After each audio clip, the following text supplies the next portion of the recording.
Hey, hi, and hello, everyone. Anthony Fantano here, internet's busiest music nerd. I hope you're doing well. Quick shout out to our sponsor before we get into this video, the good people over at That Ridge. They make these sleek, amazing, minimalist, metal-plated wallets that fit nicely in that front pocket. Hit up that link down below, promo code MELON, to get 10% off of your order. Let me give some thoughts on a recent performance that happened on SNL this past weekend. It featured the one and only Gunna and Future doing a live rendition of their hit song, Pushin' P. Now, for a song like this to end up on the SNL stage, end up in such a cultural pillar that is SNL, it is quite a momentous occasion. And considering that, I thought the performance or what Gunna and Future delivered here would be a bit more interesting, or I don't know, maybe just meet the moment in some way. No, this performance is awful. It's actually one of the worst SNL performances I think I've seen in my life, like literally Lana Del Rey bombing live on stage level. For some reason, there's a weird ambiance around their vocals and just kind of the atmosphere of the mix in general. It sounds like they're playing to an empty basketball court. Their presence on stage is stiff and awkward as fuck, and yeah, their rapping is definitely under delivered. It's boring, but maybe the biggest issue with it is the song being titled Pushin' P has a lot of P's, and they have to hold microphones which their voices go into, and then through some sort of devil magic that's transmitted to the speaker system. Well, also when you're engaging in this devil's magic,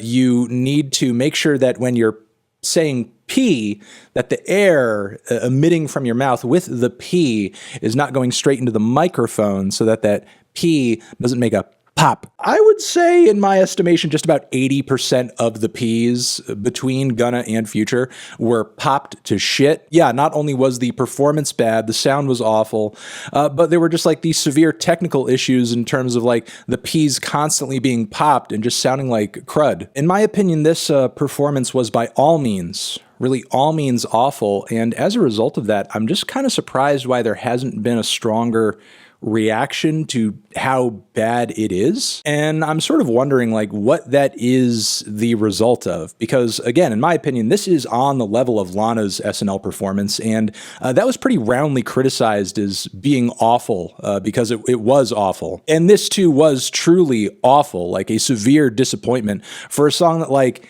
is so mediocre to begin with. All you needed to do was match the very low bar the studio version of the song itself set, and Gunna and Future could not even do that. So what is leading to this lack of acknowledgement of this incredibly mediocre performance? Is it because standards are dropping even further since when Lana had her performance on SNL? Or is it merely an issue of expectations? Because if we took Adele, for example, whose new album is out, if she were doing a performance just about anywhere, given what we know of her voice, her previous history performing, how great her performances are on record, we would expect something at least as good, if not better, in person. And typically she does kind of, reach that bar. And if she bombs, knowing her talent, knowing her abilities, knowing her track record, yeah, I think people would be pretty shocked if Adele like went up on stage and had a truly bad performance where she seemed off. There may even, as a result of that, be reason for concern because Adele is typically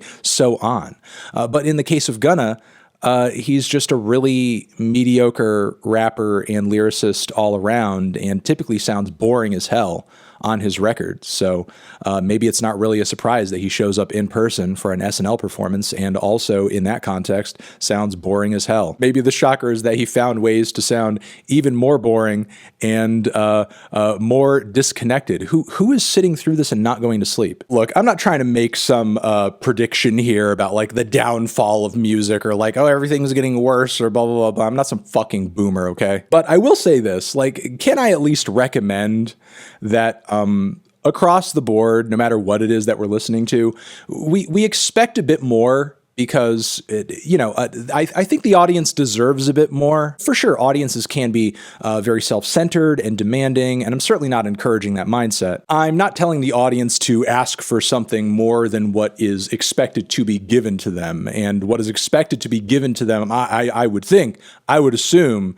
is a decent performance, especially if the audience is going to be supporting you so consistently in such a way where you are getting these opportunities to land on something like SNL. Like, that's going to be a place where your audience is going to all convene and see you and potentially give you exposure to other audiences as well. And you want to come on there and give like the most heartless and no effort performance I've seen on SNL in a while.